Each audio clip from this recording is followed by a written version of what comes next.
are going to start with chapter number 15, the diamond necklace. एक diamond necklace की छोटी सी story है, इसको रीड करेंगे. A long time ago, one of the most pretty and charming girls was born. एक लंबे समय के बाद एक बहुत ही प्रिटी, प्यारी और चार्मिंग लड़की जो थी उसका जन्म हुआ. Her grace and beauty was so great that she was way too like her luxurious life was wearing beautiful clothes, expensive jewelry, and residing in a big mansion. तो उसका ग्रेस और उसकी जो ब्यूटी थी वो इतनी महान थी कि उसकी जो लाइफ थी वो एकदम लग्जरियस लाइफ होनी चाहिए थी, यानी ब्यूटीफुल क्लोथ्स के साथ एक्सपेंसिव ज्वेलरी और एक बिग मैंशन उसके रहने के लिए होना था.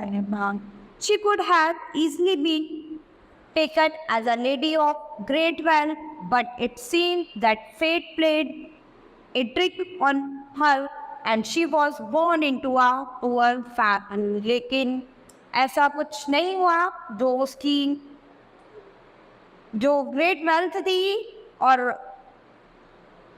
वो एक गरीब फैमिली में उसका जन्म हुआ. They had no dowry for her, और उनके लिए दहेज के लिए कुछ भी नहीं था. She finally married a little clerk. तो फाइनली उसकी शादी हुई एक छोटी क्लर्क के साथ, Loisel in the ministry of education. Loisel जो थे वो मिनिस्टर थे, एजुकेशन मिनिस्टर थे. Madam Loisel, as she came to be called, was very unhappy with her life. तो मैडम लॉयसेल जो थी वो उनको लोग मैडम लॉयसेल के नाम से पुकारते थे और वो अपनी साइड से जो थी वो बिल्कुल भी खुश नहीं थी. She believed that though she was born beautiful and clever, fate, by not making her born in a rich household and married into a richer one, had played a cruel joke. तो वो विश्वास करती थी कि उनका जो जन्म था वो जितनी सुंदर थी, चालाक थी और बहुत ही उन्हें लगता था कि उनका जो जन्म है वो एक बहुत ही रिच फैमिली में होना चाहिए था, लेकिन ऐसा नहीं हुआ. और उनकी शादी भी किसी अच्छे रिच इंसान से होनी चाहिए थी, लेकिन वो सब इनके लिए एक मजाक बन गया. She imagined vast salons decorated with antique silks, exquisite pieces of furniture supporting priceless ornaments where she could give big parties. She wished to live a life that would complement her beauty. तो वो हमेशा यही imagine करती थी कि उनके पास बहुत सुंदर सुंदर ड्रेसेस हो और बहुत अच्छी अच्छी ज्वेलरीज हो और वो उनके पास बहुत सारी चीज़ें हो, बहुत सारी कीमती चीज़ें हो और वो बहुत बड़ी बड़ी पार्टीज अटेंड करें और उसके बाद उनकी लाइफ जो है वो बहुत ही अच्छी हो और सभी लोग जो हैं इनकी ब्यूटी को बहुत ही कॉम्प्लीमेंट्स करें, उनकी बहुत ही प्रशंसा करें. And when she and her husband sat down for dinner, by her husband exclaimed delightedly, "Aha, brought what could be better." She imagined delicate meals served on silver plates. तो एक दिन जब वो अपने हस्बैंड के साथ डिनर के लिए बैठे हुए थे तो उनके जो हस्बैंड हैं उन्होंने बड़े डिलाइटली बोला कि कितना बेटर होता. उनकी जो वाइफ थी उन्होंने बोला कि कितना अच्छा होता कि यदि इमेजिन करो कि हम जो ये खाना खा रहे हैं वो सिल्वर प्लेट्स में खाना खाते. Madam Loisel had no fine clothes, no jewels, nothing. Madam Loisel के पास कोई भी अच्छे कपड़े नहीं थे, कोई भी अच्छी ज्वेलरी नहीं थी. And these were the only things she loved. और जबकि वो इन सब से ही सबसे ज़्यादा प्यार करती थी. She had a rich friend, an old school friend. She refused to visit because she felt sorry for herself after meeting her own friend. उनकी एक रिच फ्रेंड थी, तो उनके पुराने स्कूल की फ्रेंड थी जो है वो उनके पास विजिट करना भूल गई थी क्योंकि वो उसको उसके लिए सॉरी फील करती थी। जब भी से वो मिलती थी अपनी फ्रेंड से तो वो उसके सामने अपने आप को थोड़ा डाउन फील करती थी। One evening, her husband came home with an exorbitant air holding a large envelope in his hand. एक दिन उनके उसके जो हस्बैंड थे शाम को वो आते हैं और उनके हाथ में एक एनवलप होता है, वो एक एनवलप को पकड़े हुए थे। Here's something for you, he said. अब वो बोलते हैं कि ये तुम्हारे लिए है। Swiftly, she tore the paper and drew out a printed card on which were these words: the Minister of Education and Madame Snamponio request the pleasure of the company of Monsieur and Madame Royce at the Ministry of the on the evening of what day, January 18। तो उसके बाद उन्होंने उस paper को फाड़ा और उसमें से एक प्रिंटेड कार्ड निकला जिसमें कि एक इनविटेशन था जो कि द मिनिस्टर ऑफ एजुकेशन यानी उनके हस्बैंड और उनके लिए मैडम लॉयसन के लिए था, यानी मंडे इवनिंग को जनवरी 18 के लिए उनके लिए इनविटेशन था। Instead of being delighted as her husband hoped, she felt the invitation across the table, murmuring, "What do you want me to do with this?" तो जैसे ही उन्होंने वो उनके हस्बैंड जो थे उन्हें लगा, उन्हें ये आशा थी कि वो उसको देखकर जो है वो बहुत ही खुश हो जाएंगी। वो जो थे उनके हस्बैंड जो थे वो उसको उस इनविटेशन को वो चाहते थे कि उनको ये इनविटेशन मिले। My darling, I thought you had be pleased. You never go out, and this is a great occasion. I had tremendous trouble to get it. Everyone wants one. It's very select, and very few go to the clubs. You will see all the really big people there. तो उसके बाद वो कहते हैं कि क्या हुआ, मतलब क्यों डार्लिंग इस तरह से तो ऐसे इतना वो कि क्यों तुम वहाँ पर यू नेवर गो आउट, तुम ऐसी जगह पर कभी नहीं गई हो और ये एक बहुत ही बड़ा ओकेज़न है यहाँ पर जो है बहुत एवरीवन वांट्स वन, मतलब सब कोई जितने भी क्लब्स लोग थे सब चाहते थे ये कि यहाँ पर उन्हें इसका इनविटेशन मिले, लेकिन ये कुछ ही सिलेक्टेड क्लब्स को मिला है। You will so all the really big people there, यानी यहाँ पर हमें बहुत सारे बड़े बड़े लोग देखने को मिलेंगे। She looked at him out of furious eyes and said, "And what do you suppose I am to wear at such an affair?" इसके बाद वो बड़ी फ्यूरियस आइज से देखती हैं, घूरती हुई निगाहों से देखती हैं और बोलती हैं, और तुमने ये जाना है कि मैं वहाँ पर क्या पहन कर जाऊँगी? She stammered, "By the dress you go to the theatre in, it looks very nice to me." तो उसके बाद वे कहते हैं कि तुम वो ड्रेस क्यों नहीं पहन के जाती जो तुम थिएटर में पहन कर गई थी, वो बहुत ही अच्छी है। Madam Loisel started to cry, तो मैडम लॉयसन जो है वो रोना शुरू कर देती हैं। What's the matter with you, he asked hesitantly. इनके जो हस्बैंड थे वो बड़े हेजिटेट होकर उससे पूछते हैं कि अब क्या मैटर हुआ है। She replied, nothing, only I can't go to this party as I don't have anything to wear. उसके बाद वो कहती है कि कुछ नहीं हुआ, बस मेरे पास पार्टी में पहनने के लिए कोई भी अच्छे ड्रेस नहीं है। The husband was heartbroken. Look here, Mathai, he persisted. How much would a nice but simple dress cost? उसके बाद उनके जो हस्बैंड होते हैं उनका दिल टूट जाता है और वो कहते हैं कि तुम्हारी एक अच्छी और सिंपल ड्रेस की कॉस्ट क्या होगी, कितने में आ सकती है। She thought for several seconds, thinking how much money she could make her husband give her without refusing. उसके बाद वो कुछ सेकंड्स के लिए सोचती है, विचार करती है। उसके बाद वो सोचती है कि उसे अपने हस्बैंड से कितने पैसे लेने चाहिए जिसमें उसकी ड्रेस आ जाए। At last she replied, I don't know exactly, but I think I could do it with 400 francs. उसके बाद उसने कहा कि मैं एग्जैक्टली तो नहीं जानती, बट मेरे विचार से मुझे 400 फ्रांसेस चाहिए हुए। He grew slightly painful. This was exactly the amount he had been saving for a gun. तो उसके बाद जो उसके हस्बैंड होते हैं, उसने इतने अमाउंट जो है वो सेव करके रखी थी अपनी गन के लिए।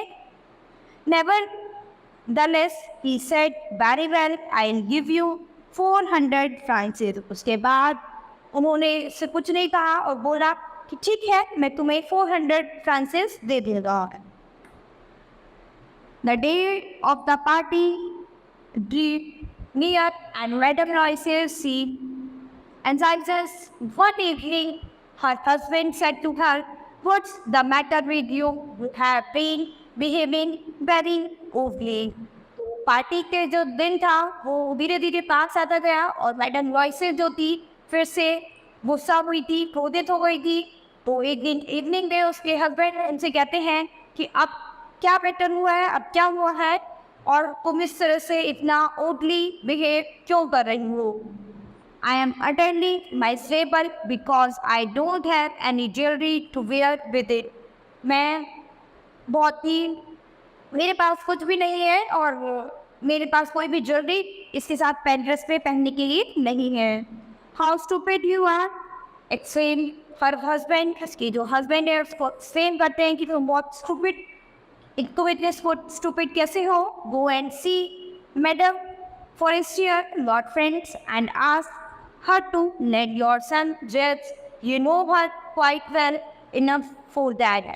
तो उसके बाद उसके हस्बैंड उससे कहते हैं कि तुम जाओ मैडम फॉरेस्टियर को देखो, वो तुम्हारे फ्रेंड है और उनसे कुछ ज्वेलरी के लिए कहो। She explain that's true, I never thought of it. उसके बाद वो कहते हैं ठीक है, तुम सही कह रहे हो, मुझे ये विचार पहले नहीं आया। Next day she went to see her friend and told her trouble. Next day वो अपनी फ्रेंड के पास जाती है और उनको अपनी परेशानी बताती है।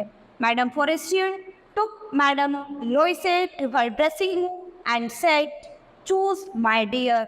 मैडम फॉरेस्टियर जो है वो मैडम लॉयस को अपने ड्रेसिंग रूम में ले जाती हैं और कहती हैं कि चूज करो माय डियर, जो भी तुम्हें पसंद हो। Madam Loisel finally choose a super diamond necklace which she wore with her gown. तो मैडम रॉयस जो है वो फाइनली एक अच्छा डायमंड नेकलेस चूज कर लेती हैं जो अपने गाउन के साथ पहन सकती हैं। She was the centre of attraction at the party. अब वो अपनी पार्टी की सेंटर ऑफ द अट्रैक्शन थी, यानी सब उन्हीं उसको की तरफ ही अट्रैक्ट हो रहे थे। एवरीवन नोटिस हर, हर कोई उन्हें नोटिस कर रहा था। All man wanted to dance with her, जितने भी आदमी थे सब उनके साथ डांस करना चाहते थे। ऑल द लेडीज प्रेज्ड हर, जितनी भी लेडीज थी सब उसकी प्रशंसा कर रही थी। शी रिसीव मैनी कॉम्प्लीमेंट्स, तो उसे उस दिन बहुत सारे कॉम्प्लीमेंट्स रिसीव किए। मैडम लॉयस शायद ट्रूली हैप्पी, तो मैडम लॉयस जो थी वो दिन सचमुच बहुत ही खुश थी and thankful for the first time in her life. और पहली बार वो अपनी लाइफ में बहुत ही अपनी लाइफ के लिए बहुत ही थैंकफुल थी। When they reached home, she discovered that the borrowed diamond necklace was missing. उसके बाद जैसे ही वो अपने घर वापस पहुँचे तो उन्होंने क्या देखा कि जो उनका डायमंड नेकलेस था वो कहीं खो गया था। They looked everywhere but could not find it. उन्होंने सब जगह देखा लेकिन वो कहीं पर भी नहीं मिला। Instead of going to the prison, they sold everything they had and borrowed money to raise 36,000 francs to buy a replacement. इसके बाद वो जेल जाने से डरने लगी और उन्होंने अपना सब कुछ बेच दिया। उन्होंने जो उस नेकलेस के बदले, उस नेकलेस की जो अमाउंट थी 36,000 फ्रांसिस, उसके लिए उसके बदले में उन्होंने सब कुछ अपना बेच दिया था। द हस्बैंड वर्क 2 जॉब्स, उनके हस्बैंड जो थे वो 2 जॉब करने लगे थे। They shifted to a smaller house, और वो एक छोटे घर में शिफ्ट हो गए थे। And madam Loisel who had dreams of a luxurious life at हिबू हर ऑन वर्क। और मैडम लॉयसेल जो थी, जिनका ड्रीम था एक लग्जरियस लाइफ जीने का, वो अपने सब काम अपने आप खुद से करती थी। She came to know what abject poverty mean. अब उन्हें गरीबी का सही मतलब समझ आ गया था। इन 10 years they were able to pay back all the money they had borrowed। इसके बाद उन्हें 10 साल लग गए थे इस पैसे को जुटाने में, इस पैसे को पूरा करने के लिए। By then she lost all her beauty and looked older। और उसके बाद उनकी जो सारी ब्यूटी, की जो सारी सुंदरता थी वो खत्म हो गई थी और वो बूढ़ी दिखने लग गई थी। What would have happened if she had never lost those jewels? Who knows how strange life is, how fickle। यानी वो ये कभी भी नहीं जानती थी कि अगर वो ज्वेलरी नहीं खोएंगी तो ये स्ट्रेंज चीज़ उनके साथ, इतनी अद्भुत चीज़ मतलब कैसे हो गई। How little is needed to run or to save. यानी सब कुछ उनका बर्बाद हो गया था, वो कुछ भी उन्होंने सेव करके रखा हुआ था वो सब उनका बर्बाद हो गया था। But day she saw her old friend madam Forestier walking with her daughter. एक दिन इन्होंने अपनी पुरानी फ्रेंड मैडम फॉरेस्टियर को देखा, वो अपनी डॉटर के साथ जा रही थी। She was still beautiful and graceful, कि बहुत ही सुंदर और ग्रेसफुल दिखाई दे रही थी। Madam Loisel decided to go and meet her friend and tell her about what happened। तो मैडम लॉयसेल जो थी, इन्होंने डिसाइड किया कि वो उनके पास जाएंगी, अपनी फ्रेंड के पास उनसे मिलेगी और उनको बताएंगी कि उस समय उनके साथ क्या हुआ है। Good morning Jeanne. The other did not recognise her. I am Mathilde Loisel. उसके बाद वो गुड मॉर्निंग करती है उसको और उसके बाद कहती है कि तुमने मुझे नहीं पहचाना, मैं मेथल लॉयसेल हूँ। Oh my poor Mathilde, how you have change. उसके बाद वो कहती है कि तुम इतना चेंज कैसे हो गई। Yes I have had some hard times since I saw you last and many sorrows and on your account. उसके बाद वो बताती है कि मेरे साथ ये सब, यानी मेरे साथ बहुत ही बेकार समय बीता है, और जब तुमने मुझे लास्ट समय देखा था तो मैं बहुत ही दुख में दी थी और उस टाइम मेरे पास कुछ भी नहीं था। On my account how was that. You remember the diamond necklace you lent me for the ball at the ministry. Yes well I lost it. तो कहती है कि तुम उस डायमंड नेकलेस के बारे में जानती हो, वो मैं एक बार तुमसे लेने के लिए आई थी पार्टी के लिए। कहती हाँ ठीक है जानती हूँ।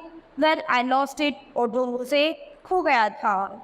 How could you by you brought it back. उसके बाद वो कहती है तो ये कैसे हुआ और तुमने वो वापस कैसे किया। I brought you another one just like it. मैंने कोई उसके जैसा ही से दूसरा तुम्हें ला कर दिया था। And for the last 10 years we have been paying for it. और हम पिछले 10 सालों से उसके लिए अभी तक पे कर रहे हैं।